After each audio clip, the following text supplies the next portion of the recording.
Короче, я в Шымкенте проездом ночью иду и смотрю вот это, что такое? Как вы думаете, что это? Это туалет! Туалет!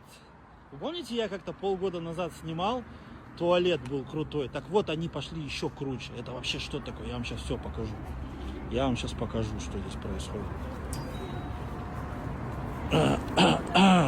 Итак, дамы и господа, шымкентский туалет выглядит вот так. Люстру видите вообще? Вот здесь вот, понятное дело, унитаз, он, бедняжка, здесь, знаете, смотрится вообще, типа, что я здесь делаю? Вот это унитаз. Все, вот, писсуар. Ну это ладно. Подождите, надо сначала затонироваться. Помните, там фишка была? Тонировка. Оп, все, вас не видно. Вот, вы один закрытый здесь. Как вам такая кнопочка? Душ. Нажимаешь. Душ пошел. Ты можешь принять душ в туалете в уличном. Так, выключить, как его? Все, спасибо.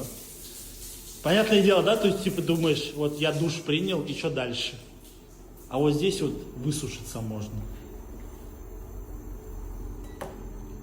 Все, вот я подхожу. Просто дует на меня теплым ветерочком.